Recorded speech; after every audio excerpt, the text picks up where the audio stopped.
Hello guys, welcome back to the channel. In today's video, I'll be showing you how you can leave your Instagram group chat.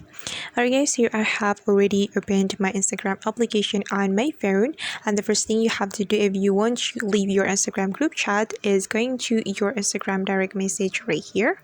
Then I just open the Instagram group chat you're a part of. Then I'm going to select this Instagram group chat, so I'm tapping on it to open the Instagram group chat. Then you can click on this the Instagram group chat name right here. Then you can simply click on a leave button to leave the Instagram group chat. You will get this question and then click on leave.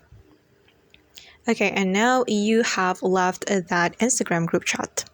Alright guys, and that's how we can leave Instagram group chat. I hope this tutorial will be helpful for you. Thank you so much for watching. If you found this tutorial useful, don't forget to hit the like button, leave your comments, and also subscribe to this channel. See you on the next video.